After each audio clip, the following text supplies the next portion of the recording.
जब भी काम वाली मेड बोलती है कि कल नहीं आऊँगी तो बहुत दुख होता है कि ये क्यों नहीं आएगी। लेकिन जब कल आता है और घर की सफाई खुद से करते हैं, घर क्लीन हो जाता है, तो लगता है थोड़ी सी मेहनत तो लगी पर घर बिल्कुल साफ़ हो गया है। और हफ्ते 15 दिन में खुद से हाथों से मतलब साफ़ करने का मज़ा ही अलग होता है। और इस वीडियो में फ्रेंड्स यही मैं बताऊंगी आप लोगों को कि कैसे अपने किचन को क्लीन रखें, जिससे कि आपके किचन में कभी भी स्मेल ना आए, कीड़े मकोड़े ना आए। और अभी तो इतनी बारिश हो रही है, मतलब कंटिन्यू बारिश हो रही है रोजाना में, तो थोड़ा सा किचन को साफ़ करना बहुत ज़रूरी है। मैं तो हफ्ते 15 दिन में जब भी मेरी मेड नहीं आती है, मैं खुद ही मेड की तरह सफाई कर लेती हूँ। और आज कुछ रिव्यू भी करूँगी चीज़ों का जो मेरे किचन में है और मुझे बहुत अच्छा लगता है। तो एक पहला तो ये आपका फ्रेंड्स ये है सोप डिस्पेंसर, जो कि मुझे बहुत अच्छा लगता है। और इसको आप मीशो से लेंगे तो सिर्फ 100 रुपीज़ का आ जाएगा। और लगभग 1 साल से मैं इस्तेमाल कर रही हूँ फ्रेंड्स। तो पहले मेरा लिक्विड बहुत बर्बाद होता था, लेकिन अगर अब मैं इसमें भरती हूँ, थोड़ा सा जो निशान बना हुआ है उससे नीचे भरना है और इस तरह से बंद कर दीजिए। अब इसके ऊपर ही आप अपना जो भी आपके स्क्रॉच ब्राइट अगर बर्तन धोने के जूना है उसको रख दीजिए और इससे आराम से धोइए। और फ्रेंड्स अगर एक बार आप इसको भर लेते हैं और अगर आपकी 4 लोगों की फैमिली है तो ये पूरा मतलब 1 महीना आपका बर्तन धोने में चल जाएगा। मतलब बहुत पैसे की बचत होती है और साथ में बिल्कुल क्लीन रहता है किचन। बहुत ज़्यादा जो साबुन होता है ना, तो उससे क्या होता है कि पूरा किचन मतलब गंदा गंदा सा, वो हमेशा गीला गीला सा दिखता रहता है। लेकिन इससे क्या होता है एकदम क्लीन रहता है। इसमें से इसको दबाइए और आराम से निकल जाता है, मतलब बहुत आसानी से। एक बार आप इसको लगाएंगे तो कम से कम 5 से 7 बर्तन धुल जाते हैं और बहुत ही आसान हो जाता है। और मेरे तो जब से किचन में आया है मेरे खर्चे बहुत कम हो गए हैं। नहीं तो पहले तो बस लिक्विड लाती थी और ख़त्म हो गया दीदी, ख़त्म हो गया दीदी, ख़त्म हो गया। लेकिन अब वो बोलती ही नहीं है दीदी ख़त्म हो गया, क्योंकि वो कुछ कर ही नहीं सकती ना, वो खुलता नहीं है। बस उसमें चूना लगाती हैं और बर्तन धोती हैं, वो ख़त्म ही नहीं होता है। तो मैं तो बहुत खुश हूँ फ्रेंड्स, इसलिए मैंने आप लोगों से शेयर की है। तो आप ज़रूर ही इसको ले लीजिएगा। और बर्तन धोने में फ्रेंड्स टोकरी में जब बर्तन लगाते हैं ना, तो थोड़े से ही बर्तन में पूरी टोकरी भर जाती है। तो आज मैं आपको दिखाती हूँ कैसे बर्तन लगाएंगे जिससे कि आपका टोकरी खाली रहेगा और सारे बर्तन चले जाएंगे। तब देख सकते हैं इतना सारा बर्तन है। सबसे पहले मैंने एक बाउल धोया है। आप कांच का, स्टील का, जो भी आपके हाथ आए बर्तन धोने में वही लेना है और उसको रख देना है। अब उसके किनारे में एक स्पेस बनता है, उसमें ही आपकी साड़ी, प्लेट, थाली जो भी है ना उसको खड़े करते जाइएगा। तो बिल्कुल भी गिरेगा नहीं, पानी भी अच्छे से निकल जाएगा और बर्तन भी लगाएंगे तो बहुत ही कम जगह में हो जाएगा। अब जो हमने बाउल लगाई थी उसके ऊपर बाकी का पैन वगैरह, चाय का भगोना जो भी है, दूध का भगोना, सब डालते जाइए और इस तरह से एक के बाद एक बर्तन अरेंज हो जाता है। एक अगर साइड से आप स्टार्ट करते हैं ना, उसके बाद सारा ही बर्तन आपका अरेंज हो जाएगा। अब एक ग्लास ले लिए थे, उसमें जितने भी कलछी है, चम्मच है, स्पून है, जो भी है सबको रख दिए थे, चाकू, नाइफ जो भी है।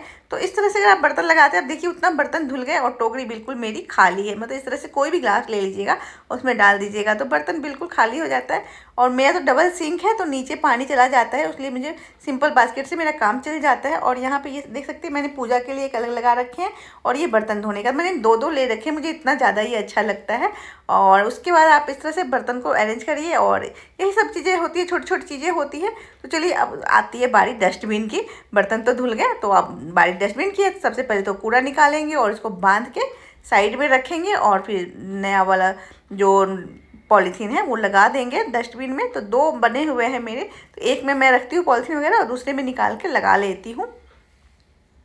तो लगभग 5 लीटर का है तो 5 किलो से ज़्यादा कूड़ा मेरे घर में नहीं निकलता है, तो बस एक में ही हो जाता है। वैसे जब डबल फैमिली होती है तो दोनों इस्तेमाल कर लेंगे।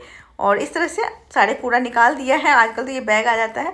और आज मेरी एक बाल्टी भी पोछा वाली टूट गई है, तो उसको भी मैं कूड़े में ही डालूंगी आज, क्योंकि वो टूट गया है, वो मेरे काम का नहीं है।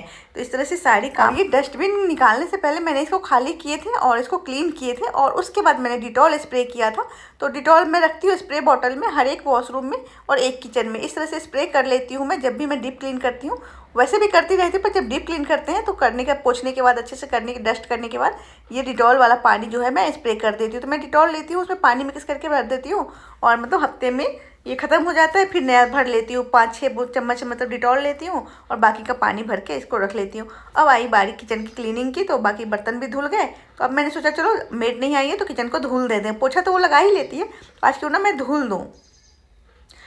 तो हफ्ते में या 15 दिन में एक बार किचन का धुलाई भी होना ज़रूरी होता है, क्योंकि इससे किनारे किनारे में जितनी भी गंदगी होती है ना वो निकल जाते हैं। और फ्रिज के नीचे, वॉशिंग मशीन के नीचे, ये सब तो मेड नहीं करती हैं, तो वो चीज़ें हम आप खुद से कर सकते हैं। तो मैं इसलिए जब भी मेड छुट्टी लेती, चाहे वो 1 हफ्ते मिले या 15 दिन मिले, तो मैं इसको कर लेती हूँ। तो लगभग महीने में 2 छुट्टियाँ होती हैं, तो 2 दिन में मेरी किचन अच्छी से क्लीन हो जाती है। और कभी कभी मैं कमरे कर लेती हूँ, कभी ज़्यादातर किचन ही गंदे होते हैं और यहाँ भी थोड़ी सी स्मेल आती है। तो मेरे किचन में कभी भी स्मेल वगैरह नहीं आती है और मेरा किचन हमेशा साफ़ होता है। अब ये है वॉशिंग एरिया। तो यहाँ पे जो ये मशीन होता है, तो मशीन के पीछे वो क्लीन नहीं करती, वो आगे पोछा लगा लेती है पर क्लीन नहीं करती है। जहाँ मशीन के जो नीचे होता है, मतलब कपड़े धोने का वॉशिंग मशीन जो है, उसके नीचे जो पानी जाता है या कचरा रहता है, डस्ट रहता है, तो उसको इस तरह से सीख वाली झाड़ू से मैं इसको साफ़ कर लेती हूँ। और फिर यहाँ पे जब पोछा वगैरह के लिए पानी लेती है, टैप लगा हुआ है मेरा, तो यहाँ भी मैंने साफ़ कर लिया। तो इस तरह से मैं सारा ही क्लीन कर लेती हूँ और मुझे खुशी होती है कि चलो अच्छे से क्लीन हो गया। मतलब वो तो पोंछती है और इतने अच्छे से धुलती नहीं है, लेकिन जब छुट्टियाँ होती है उसकी तो मेरी काम लग जाती है और इस तरह से मशीन के अंदर झाड़ू लगा लगा के अच्छे से क्लीन कर लेती हूँ। एक भी कीड़े मकोड़े नहीं होते हैं और धुलाई हो गई। उस वाइपर से पानी अच्छे से निकाल लिया, उसके बाद कपड़े से डस्ट कर लेती हूँ। अब हाथों से पोछा नहीं लगाती हूँ क्योंकि इतना करते करते मैं थक जाती हूँ और हम भी इंसान हैं तो थक जाते हैं, तो फिर मैं वाइपर से ही पोछा लगा लेती हूँ। और फाइनली इस तरह से मेरा किचन क्लीन हो गया। आप देख सकते हैं, तो मतलब 1 घंटे का टाइम लगता है और पूरा किचन क्लीन होके साफ़ हो गया। देख सकते हैं आप, एक एक चीज़ चमक रहे हैं।